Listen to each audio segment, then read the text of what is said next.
শহরের ব্যস্ততম দিনগুলো পেরিয়ে ছায়ানটের টিম এবার পাহাড়ের কোলে। না, কোনো প্রি ওয়েডিংয়ের জন্য নয়, এবার গেছিলাম সবাই মিলে আনন্দ হুল্লোড় করব সেই কারণে। দিনটা ছিল 12 মার্চ। সেদিন ছিল বিপ্লবের বার্থডে। সবাই মিলে ট্রেনে উঠেই ওর ছোট্ট করে বার্থডে সেলিব্রেট করি।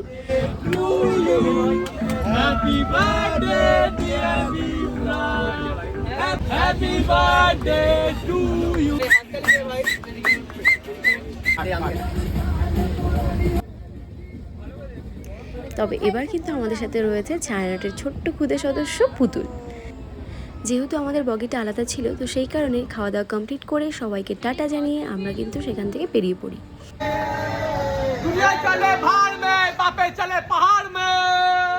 এরপর সকালে আমরা সবাই আবার একসাথে হই।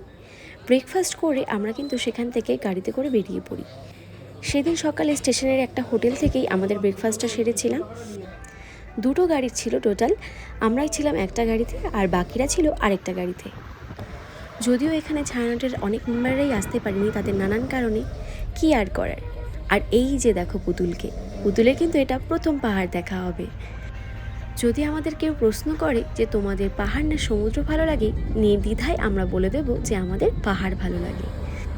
যাই বলো, পাহাড়ের প্রতি কিন্তু আমাদের অনেকেরই একটা আলাদা টান রয়েছে।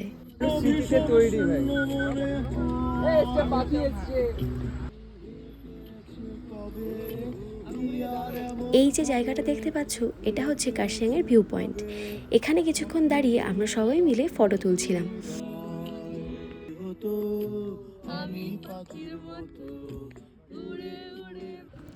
যদি মেঘলা ওয়েদার না থাকতো তবে হয়তো ভিউটা আরও সুন্দর দেখতে পেতাম।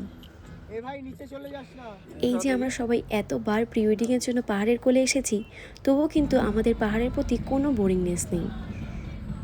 এমনিতেই পুতুল বাইরে বেরোলে অনেকটা খুশি হয়ে যায়, তবে সেদিন সবাইকে একসাথে দেখতে পেয়ে আরও বেশি খুশি হয়ে গেছিল। যেহেতু আমরা দুটো আলাদা আলাদা গাড়িতে ছিলাম, তাই দুটো আলাদা গাড়ির মজাই কিন্তু আলাদা রকম ছিল। প্রায় 5 ঘন্টা জার্নি করে প্রাকৃতিক সৌন্দর্য উপভোগ করতে করতে আমরা পৌঁছে যাই আমাদের লোকেশনে। তোমরা কারা কারা আছো যাদের পাহাড় খুব পছন্দ, সময় পেলেই পাহাড়ে ছুটে যাও? আমাকে কিন্তু কমেন্টে অবশ্যই জানিও। কোথায় গেছিলাম আর কি মজা করলাম সবাই একসাথে, সেটা কিন্তু তোমাদের সাথে খুব শীঘ্রই শেয়ার করব। নেক্সট পার্ট খুব তাড়াতাড়ি আসবে। আর এই ভিডিওটা তোমাদের কেমন লাগলো তোমরা কিন্তু আমাকে অবশ্যই জানিও।